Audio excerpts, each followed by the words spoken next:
Good morning everyone. तो आज की इस वीडियो में हम फिर से देखने वाले हैं कि हम लोगों ने इससे पहले 2 वीडियोस में देखा है कि हमारी जो पानी की कहानी का जो चैप्टर चल रहा था, जिसमें हम लोगों ने देखा कि पृथ्वी का जन्म कैसे हुआ। यहाँ तक हम लोगों ने देख लिया है। ठीक है, यह प्रारंभ में एक बड़ा आग का गोला था, ये सबको पता है। ठीक है, अब यहाँ पे जो लेखक हैं वो पूछ रहे हैं कि ऐसा, परंतु उन लपेटों से तुम पानी कैसे बनी। अब यहाँ पे जो हाइड्रोजन और ऑक्सीजन का लपेटा घूम रहा था सूर्य के आसपास, कवि जानना चाहते हैं, लेखक यह जानना चाहते हैं कि वो पानी के लपेटों परंतु उन जो लपेटे थी ऑक्सीजन और हाइड्रोजन की, उससे तुम पानी कैसे बनी। ठीक है, मुझे ठीक से पता नहीं। यहाँ पे जो कवि हैं वो बोल रहे हैं कि मुझे ठीक से पता नहीं, यह सही है कि हमारा ग्रह ठंडा होता चला गया। ठीक है, बोल रहे हैं कि मुझे तो ठीक से पता नहीं, पर यह सही है कि हमारा जो ग्रह था वो ठंडा होता चला गया है धीरे धीरे।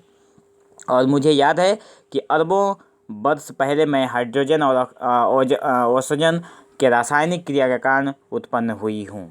ठीक है, अब यहाँ पे जो ओश की बूंद है वो बोल रही है कि अरबों वर्ष पहले मैं हाइड्रोजन और ऑक्सीजन के रासायनिक क्रिया के कारण मैं उत्पन्न हुई हूँ। उन्होंने आपस में मिलकर अपना प्रत्यक्ष अस्तित्व गंवा दिया है और मुझे उत्पन्न किया है, क्योंकि ऑक्सीजन और हाइड्रोजन दोनों ने अपना प्रत्यक्ष अस्तित्व गंवाकर इस पानी के बूंद को उत्पन्न किया है। ठीक है, मैं उन दिनों भाप के रूप में, यहाँ पे जो ओस की बूंद है वो बोल रही है कि मैं उन दिनों भाप के रूप में पृथ्वी के चारों ओर घूमती फिरती थी। उसके बाद न जाने क्या हुआ, जब मुझे होश आया तो मैंने अपने को ठोस बर्फ के रूप में पाया। यहाँ पे जो ओस की बूंद है वो बोल रही है कि मैं उन दिनों भाप के रूप में बाष्प के रूप में मैं पृथ्वी की चारों ओर घूम रही थी। उसके बाद न जाने क्या हुआ, जब ओस की बूंद को दोबारा जब होश आया तो वो अपने आप को बर्फ़ के रूप में पाया, उसे वो बर्फ़ बन गया था। मेरा शरीर पहले भाप रूप में था, वह अब अत्यंत छोटा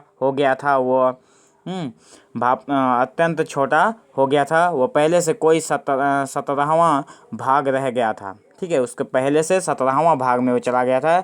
मैंने देखा, मैंने चारों ओर मेरे असंख्य साथी बर्फ़ बने पड़े हैं। जहाँ तक दृष्टि जाती थी बर्फ़ के अतिरिक्त कुछ दिखाई न पड़ता था। जिस समय हमारे ऊपर सूर्य की किरणें पड़ती थी तो सौंदर्य बिखर पड़ता था। हमारे कितने साथी ऐसे भी थे जो बड़ी उत्सुकता से आंधी में ऊंचा उड़ने, उछलने कूदने के लिए कमर कैसे तैयार बैठे रहते थे। ठीक है, अब ये सारी बातें जो पानी है वो अपनी कहानी को बता रही है कवि के साथ।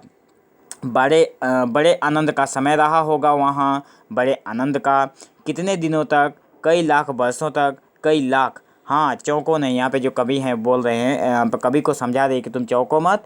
हाँ, कई लाख वर्षों तक, हाँ चौंको नहीं। मेरे जीवन में 100-200 वर्ष दाल में नमक के समान भी नहीं है। ठीक है, यहाँ पे जो पानी है वो बोल रही है कि मेरे जीवन में 100-200 जो वर्ष हैं वो दाल में नमक के समान भी नहीं है। मेरे जो दिन हैं वो तो लाखों करोड़ों वर्ष से चली आ रही है। ठीक है, मैंने ऐसे दीर्घजीवी से वार्तालाप करते जान आपने को धन्य माना और ओस की बूंद के प्रति मेरी श्रद्धा बढ़ चली। यहाँ पे जो कवि हैं वो बोल रहे हैं कि ऐसे दीर्घजीवी व्यक्ति के साथ, ऐसी दीर्घजीवी वार्तालाप, जो कि दीर्घजीवी का मतलब क्या था, जो बहुत सालों से जीवित है। तो पानी ही है जो बहुत सालों से हमारे साथ है। वो बोल रहे हैं, पानी खुद बोल रहा है कि 100-200 साल तो मेरे लिए दाल में नमक के समान भी नहीं है।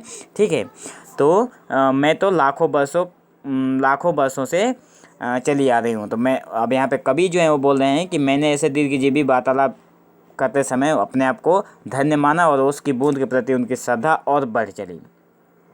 हम शांति से बैठे एक दिन हवा से खेलने की कहानियाँ सुन रहे थे कि अचानक ऐसा अनुभव हुआ मानो हम सड़क रहे हों। ठीक है, अब यहाँ पे अचानक वो बैठ के कहानियाँ सुन रहे थे कि उन्हें ऐसा लगा कि वो अचानक सड़क रहे हों, मतलब नीचे जा रहे हैं। सबके मुख पर हवाइयाँ उड़ने लगी। अब क्या होगा। ठीक है, इतने दिन आनंद से काटने के पश्चात अब दुख सहन करने का साहस हम में न था। बहुत पता लगाने पर हमें ज्ञात हुआ कि हमारे भार से ही हमारे नीचे वाले भाई दबकर पानी हो गए हैं।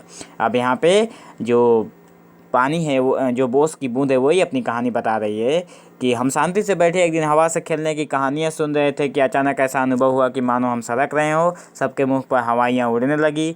अब क्या होगा, इतने दिन आनंद से काटने के पश्चात अब दुख सहन करने का साहस हम में न था। ठीक है, बहुत पता लगाने पर हमें ज्ञात हुआ कि हमारे भार से ही हमारे नीचे वाले भाई दबकर पानी हो गए हैं। उनका शरीर ठोसपन को छोड़ चुका है और उनके तरल शरीर पर हम फिसल रहे हैं। ठीक है, तो आशा करता हूँ आप लोगों को यहाँ तक समझ में आ गया होगा। ठीक है, और इस कहानी को, ये कहानी बहुत लंबी है। ठीक है, और इसे पूरा समझने के लिए हमें कई वीडियोस की ज़रूरत पड़ेगी। तो मैं आप लोगों के लिए छोटे छोटे वीडियो में इस कहानी को बना रहा हूँ ताकि समझने में आप लोगों को आसानी हो। ठीक है, तो अगर कोई भी डाउट हो तो आप लोग कमेंट सेक्शन में ज़रूर पूछना। ठीक है, तो आज के लिए इस वीडियो में बस इतना ही। तो thank you for watching this video. Have an awesome day.